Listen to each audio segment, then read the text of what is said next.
Fantasy football. Entourage for winning. What up? What up? What up? Entourage. Welcome to your start sits week 6. That was a little tongue twister there. So yeah, man, it's been a wild week, wild season. Lots of injuries to all types of players, especially a lot of stud players. But overall, the people that follow me, I think you guys have been doing pretty good. You have deep lineups from what I've seen. And it's funny because I was telling people yesterday on my Instagram to possibly look into selling Nick Chubb. What I didn't realize was that despite the injury to Nick Chubb, a lot of you guys still have Antonio Gibson, Jonathan Taylor, Javonte Williams, picked up Alex Collins or Khalil Herbert. Like, you guys have been really taking my advice to make sure you get a lot of running backs. So if you're 4-1, if you're 5-0, some of you guys I've seen have these records, then I think you can weather the storm, because I'm not sure you're going to get back a player that possesses Nick Chubb's type of upside. Now, there is some risk involved with keeping Chubb. I believe this will be a couple of weeks. Okay. This injury could be 3 to 4 weeks, maybe more, probably not less. Okay. So it really depends what you can get. Now, if you're sitting in a position where you're 4-1, where you're 5-0, where you have a deep lineup, then I don't necessarily think you should, actively pursue a Chubb trade unless you think you can get a decent return. And sometimes a lot of people hear when I say you might want to trade a player, we get the buy, sell, holds every week. It doesn't mean at all cost. It means you might want to look into, or it doesn't always mean also 1-for-1. That's what I meant to say. Okay. So maybe you can package Chubb with another receiver for Aaron Jones. Okay. Because there could be an owner that's like, okay, well, Chubb and Jones are comparable. I'm sitting good. I could weather the storm. I need a receiver. You get what I'm saying? So if it's a trade like that where you could get a similar player by giving it a little extra because you have, an extra Tyler Boyd or, something like that on your bench. Okay. Not saying, because certain owners might not believe that Chubb is going to be out 3 to 4 weeks. So you could only do that with somebody that's like, okay, well, he's out this game, but maybe it's only a week or two. You know what I'm saying? So every league is different. A lot of you ask me, Rapper, who should I trade this for? Who should I trade that for? Beauty is in the eye of the beholder. That's why usually what I tell you is go after the player you want, ask that owner what he wants, and then see if you could, finagle your way into giving up. Oh, okay, well, I can't give you this, but I could give you Chubb and something like this. That's where you begin negotiates. First, find out the team you want to negotiate with, the player you want from them, and then go for there. Feel them out, because trades are hard. Not all owners are open to trading, right? So, long story short, if you're sitting in a position where you're 4-1, 5-0, I'd be more hesitant to trade Chubb. But if you're like 2-3, 3-2, but you got a tough matchup, and just weigh out your options. All right, guys. And if you're tuning in on the replay, this is a live that I do every single week for my Facebook group. It's a private live where they're allowed to ask whatever questions they want, start sits, or it could be trade related, or just chop it up and talk fantasy. We do this every morning, Saturday at 10 a.m. Eastern time. If you want to be part of the Facebook group, just DM me at Fantasy Football Rapper. You could also leave a comment. We'll get in touch. I have an email. That'll all be in the description. And don't forget, Fantasy Token, guys. Crypto is coming back. This is going to be so huge. First fantasy football token. We're doing big things. You might have heard of terms like NFTs. Yes, we'll be doing NFTs, gaming, all of that. I'm in talks with some professional athletes as well. So if you're interested, fantasytoken.io, it'll be in the description as well. Now to your start sits. Let's get it.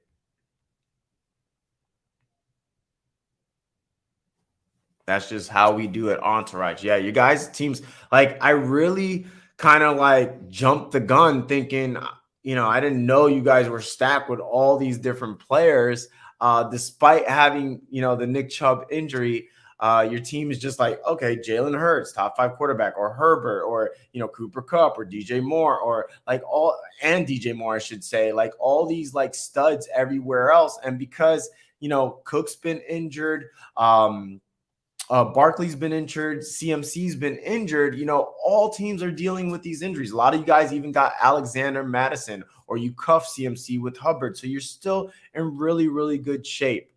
So I'm happy to see that because then it's less of a need. Now, you could still, like I mentioned, you could still trade Nick Chubb because who knows? The calf injury might be season ending. I don't think it is. I really doubt that. Nick Chubb's a hard worker. He has good condition. He came back, looked great after his last injury. So that's the other thing. I'm not willing to put him injury prone because injury prone to me is nagging injuries. A player that's always injured and misses the season, usually like multiple times, has missed the season. But unfortunately, it was a fluky play last season. He strained his MCL. And what are the odds of getting a calf? Now, if he gets injured again, then he'll earn the label. Usually it's 3 strikes, you're out. 2, let's see how this injury plays out. Okay. Hopefully, like I said, running backs is part of the game. 3 or 4 weeks, it happens. It happens. But if you could come back strong, if you have strong lineups, if you create deep benches and, you focus on the running back, then you guys should be good. Would you start Hubbard this week over Shenault, Booker, or Tony?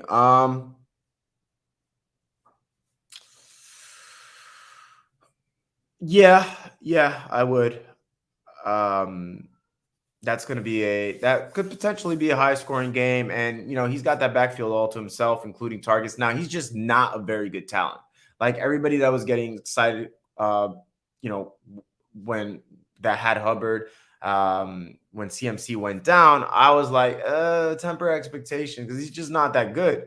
What keeps him relevant, though, is he's getting volume. He's getting, they play one back and he gets targets as well. So I like his floor. And Shenault, a little busty. D Booker, has a tougher matchup. Tony, it'll be interesting to see what the Giants do as well now that Shepard and Slayton is back. I still like Tony this game, but I think the safest bet is Chuba Hubbard. Need to start one: Javonte versus Oakland, Collins versus Pitt, or Moss versus Titans. Ooh, this one's call it a hunch.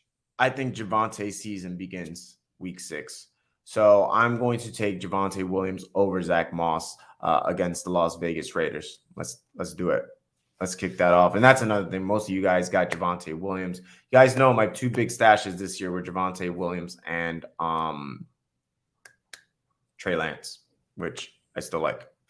Would you try to trade Chubb for Eckler? Like you said, not desperate for it, but might see if I can do it. Yeah, if you could trade Chubb for an Eckler, an Aaron Jones, an Antonio Gibson, a Jonathan Taylor if you don't have them already, or maybe you could get Javonte Williams and a receiver for Chubb. That's also an interesting trade. But a lot of you guys got these players already. But some of you new listeners, new viewers, and you have Nick Chubb, then that might be something to look at. And that might be a little easier to pull off. But just make sure that you just don't get Javonte by himself, because even with the injury, Chubb should still have more value than Javonte. And then you could hedge your bet just in case Javonte isn't everything we imagine. You at least got another piece. And I don't see Javonte, I definitely don't see him keeping up what he's been doing or this lack of production. You know what I'm saying? I believe this is his absolute floor. So even if he doesn't become, a top 10 running back for the rest of the season, but at least he gives you 13, 14, and you could play him right now as opposed to somebody like Chubb where he's not going to do anything for 3-4 weeks, then that kind of off balances the 20 points that Chubb, the 18 to 20 points that Chubb will probably give you at the second half. You know what I'm saying? Especially if you include a receiver and you have somebody to miss time to be there for you when Chubb misses time,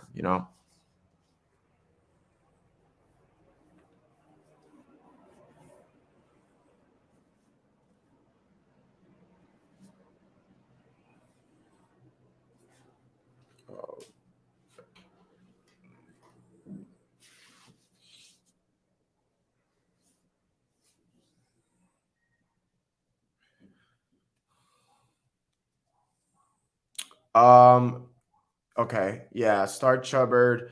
Yeah, as far as the rankings, I'll look further into that.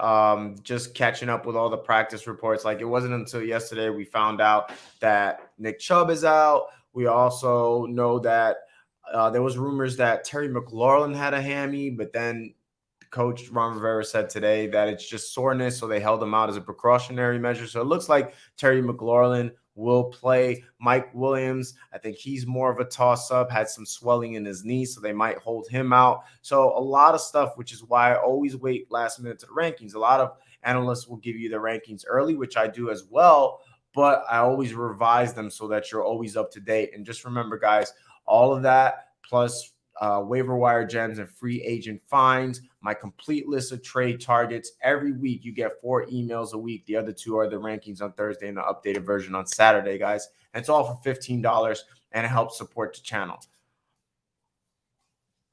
More questions. Hawkinson or Gesicki? Hawkinson has not looked the best the past few weeks. He might be, dealing with an injury, or he is dealing with the injury, but it might be more significant than we're being told. Gesicki's been hot. I know Tua comes back, which makes people a little bit, uneasy. But I'll go with the hot hand, especially since Devontae Parker is out this game as well.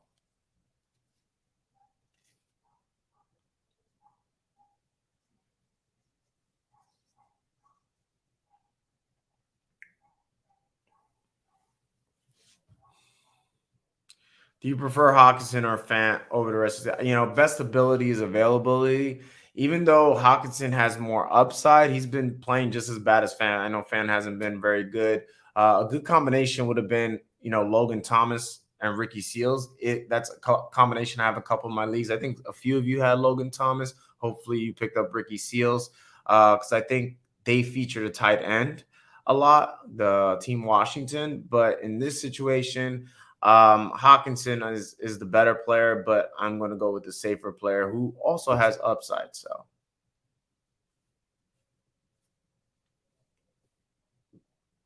and who knows? Hopefully, Jerry Judy comes back soon, and that might help open up the offense. Same thing with Javonte. A lot of people think, well, this person does good, this person can't do good, or it affects this person. No, when you have a good offense, as we've seen with the Dallas Cowboys, even somebody like Dalton Schultz, who was an afterthought in the fantasy community, undrafted, he's become a top 4 tight end. So the more ammunition you got, the better it is for the offense. The more plays they could run, the more they could run up the score.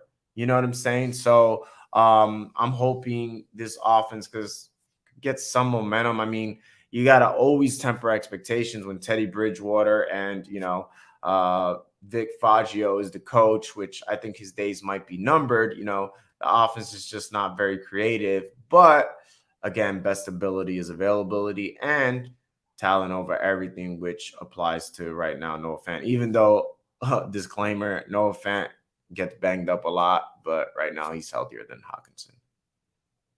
Pick one.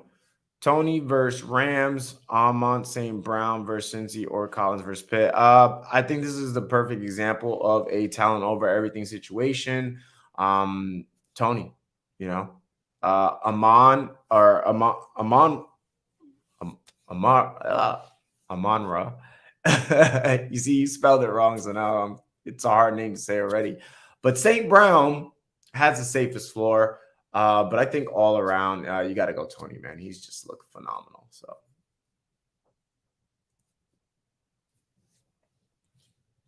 like, really phenomenal. Like I told you guys, he's worth a #1 waiver. He's worth a trade target. Like, again, people overthink things. Well, Slayton's coming back, Shepard's coming back, and things change, guys. The NFL is always changing. That's why if you get stuck on a player, if you get stuck on a situation, then you're going to be left behind. So same thing with those people thinking, well, Melvin Gordon's still there, but the cream always rises to the top, and there's plenty of points to go around if you're a good player. So Tony there's very few players that you watch and they just stand out on the football field.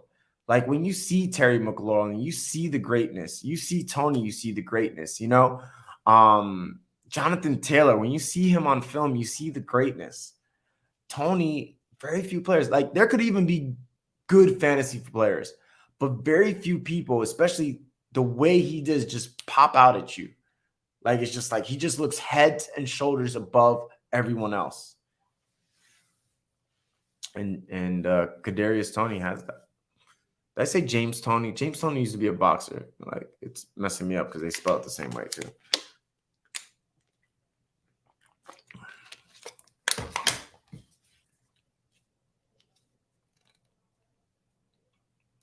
Yeah, Gainwell and Hines, they've always been first of all, they're clones.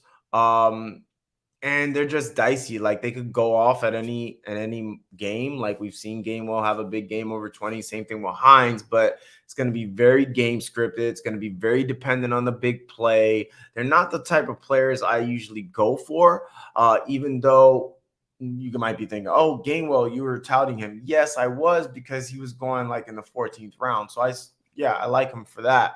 But I don't think, like, I'll probably maybe be dropping Gainwell in my half PPR league only because they have a 4 or 5 running back maximum. It's one of those stupid rules. And right now Montgomery's hurt, Chubb's hurt, so already I'm down 2. And what I'm doing, here's a little tip for you guys. Those of you who are in deeper leagues, a lot of you picked up Alex Collins. Maybe you can still already, depending on your league. But you can secure that Seattle backfield. I don't think Carson's coming back, at least for a couple of weeks, as he was placed on IR. Remember, neck injuries are very, very delicate, usually season ending, all right? So you could secure Seattle's backfield by also getting Rashad Penny. Rashad Penny will be back in a week. So let's make sure that, just in case. I think Alex Collins is going to be the guy. I can't trust Penny's injury prone. The only reason I will pick him up is if I have Alex Collins. If I don't have Alex Collins, probably not. I mean, again, it depends on how many bench spots, because here's the other thing. A lot of times I'll recommend a player because I'm always trying to make sure that you guys are ahead. But your teams, like I mentioned earlier in the video, are so stacked. So just because I recommend the Penny, don't come to me like, hey, should I drop, I don't know, Trey Lance for Penny? Just, this is more like desperation, being ahead. You know what I'm saying? A lot of you guys have really, really, really good teams where the bottom of your bench is like Javonte Williams, Tyler Boyd, Chase Clay. Like, you guys have really good teams. But if you want to secure that backfield for Seattle, Penny's probably free. He'll be coming off the IR, so you beat the rush for waivers. But yeah, but going back to your question, Kenny Gainwell and Hines, it depends on your roster. You're probably keeping them, but they're more spot starters. Flex consideration type players.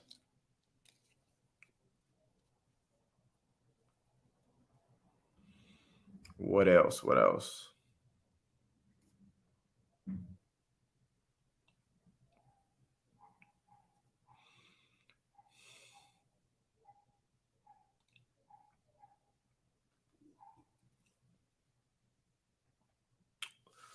Let me know if you guys have any questions.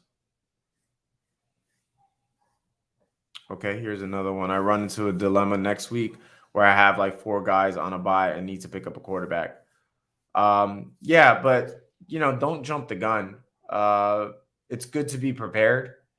It's good to know that you have 4 players on a bye, but a lot of times the NFL, most of the time, is a week-to-week league. So let's see. You don't know. This next game, Hines could get injured, and that answers your question. That's why a lot of times you guys ask me questions. It's like, I can't always answer them right away because, we have to see what happens. We have to see, let stuff play out before we jump the gun and then we drop the wrong player. As far as a quarterback goes, you might, depending on your league too, if you can pick up players like Yahoo, that are on your bench, or if you could drop players that are on your bench and pick up players. One great strategy I like is to pick up the players on a bye. So maybe Jameis Winston, if you need a quarterback, you could get him early. I don't know if he has a good matchup or not. You'd have to check that out off the top of my head, but that's also a little hack that I like to use. A lot of people drop players on buys, good players too. So somebody might have even dropped Brandon Ayuk. You could be slick. Somebody doesn't perform on your bench. You got somebody that's just lacking, like a Hines. If Hines has another bad game and then somebody dropped Brandon Ayuk, you could drop Hines and pick up Brandon Ayuk. You think Khalil Herbert goes off this week? I mean, Define goes off. Do I think he could have a good game? Yeah, I think he could have a good game, but I'm not sure any Bears offensive player is going to go off. I just don't know if the Bears offense has that in them. So, I think he could have a good game, though. Winston plays Seattle. Wow. How cool is that? So if you need a quarterback and you're in a competitive league where they don't have, I don't know if they don't have like Carson Wentz available or something like that, and somebody dropped Winston not to hold him for the bye, then Winston against Seattle. I think Seattle is just an absolute mess as a team, as an organization. They've traded away picks for players that are underperforming, like Jamal Adams. They got their running back. They just gave a contract to. He's been injury prone, gets injured again. Pete Carroll, I think the game has passed his time. Russell Wilson's disappointed, and now he's injured. And then they got an offensive coordinator that was supposed to solve their offense and it looks the same. And then their defense is absolutely trash, which is why I think Pete Carroll's going to get fired. And then the worst part of their defense is their secondary, which affects the quarterback because now his receivers are open. So, and then Winston coming off a bye, that's just a perfect storm to me. So if you could get Winston for any of you guys, if you're in competitive leagues and you're in a similar situation, you need a quarterback, scoop them up.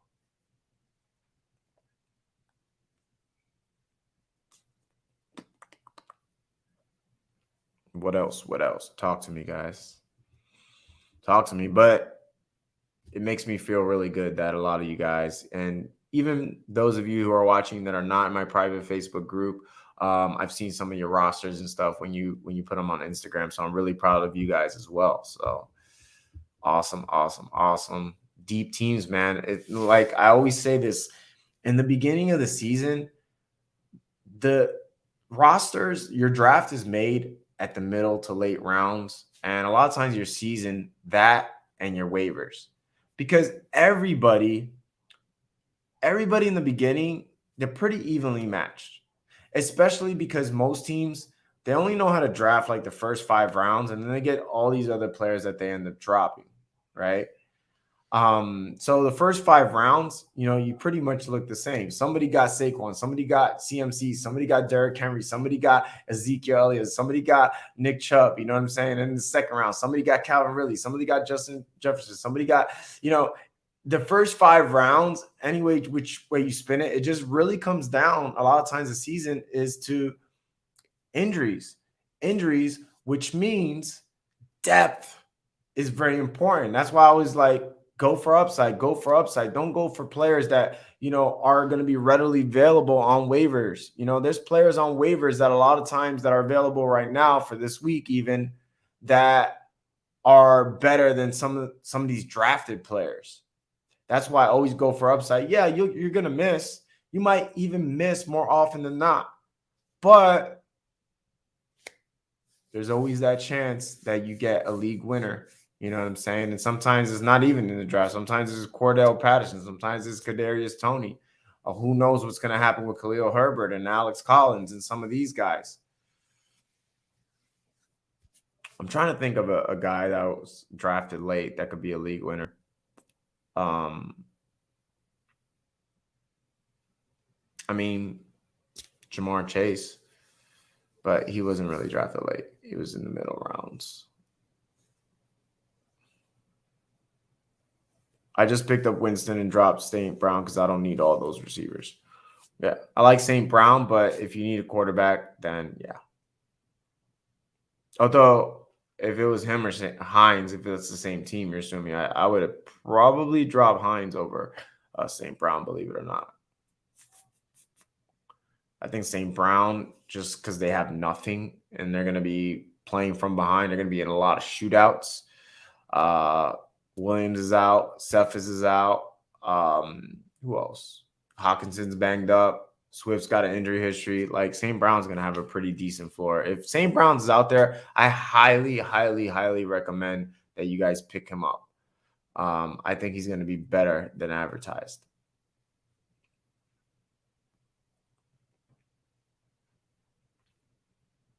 And again, me saying that I would drop Hines for St. Brown's probably not a popular opinion, because he's only really had one good game. But I'm just trying to always be forward thinking, and I could be wrong, but I feel like the amount of upside. If I'm wrong, what are you really missing out on Hines? The 1 or 2 games that he goes off that he's probably going to be sitting on your bench anyway. But with St. Brown, given targets, the last couple games he's had 8 targets and 13 points. That is a fantasy starter, and there's no reason to believe he cannot continue that. If you're getting 13 consistent points a game, that's a very, very, very solid flex / wide receiver 3.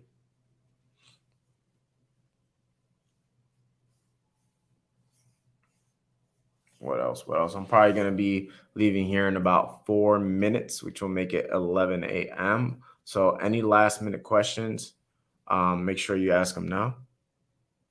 Who else besides Aaron Jones would you would you target for a Chubb trade? Just some examples of guys you think it's worth it, even if you're 5-0. Again, like what I explained earlier in the video, and what I told you in the Facebook group, find guys on my target list: Antonio Gibson, Jonathan Taylor, Javonte Williams. Maybe it's a receiver because you have depth at the running back position. You guys know who I like: Justin Jefferson, DK Metcalf. You might be able to get DK Metcalf because people are worried about Geno Smith.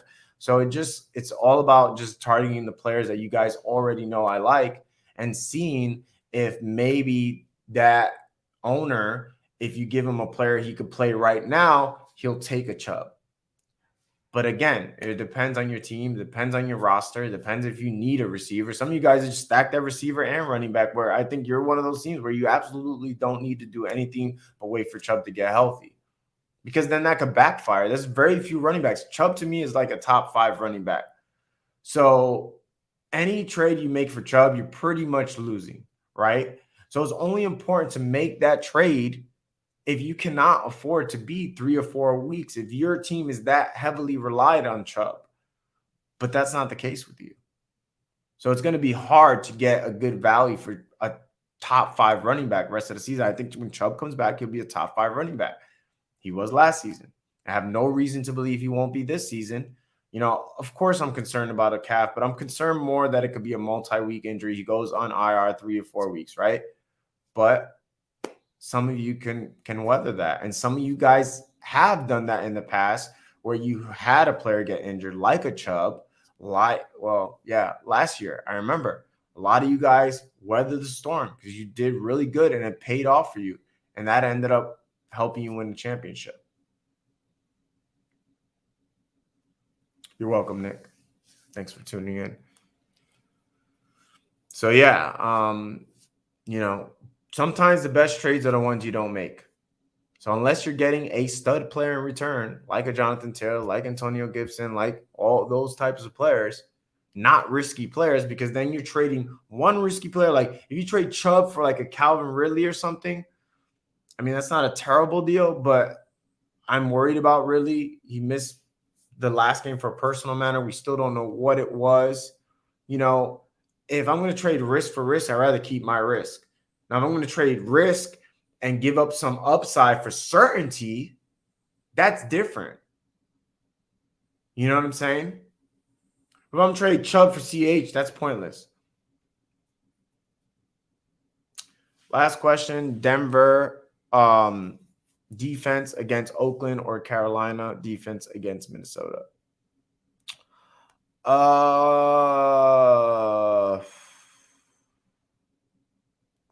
Where's that game at? Is it at Oakland or Denver? Either way, I think Carr is. I mean, I go Carolina. Carolina at home. I like Carolina. I think they could come up with some sacks, some turnovers. Kirk Cousins, he hasn't been looking that great. Yeah, I'll still go Carolina over Denver. Plus, hopefully you're not holding two defenses. And then if Carolina performs good again, you could lose them. And I actually like them better for the rest of the season, given Denver Broncos injury history. I think they're playing better too. Denver hasn't looked that great last couple games. All right, guys. Thanks for tuning in. If you have any questions, if those of you who are watching the replay, just comment down below. I try to get to as many as I can. Also, if you have the premium product, the rankings will be coming out this evening. See if we get some players later on that are going to be inactive. And yeah, if you're interested in the premium product, it's $15 for the rest of the year, and also includes not only this evening's rankings, which the first edition comes out every Thursday before TNF, but also my waiver wire gems and free agent finds, and my complete trade target list. All right, guys. Until next time. Peace. We out.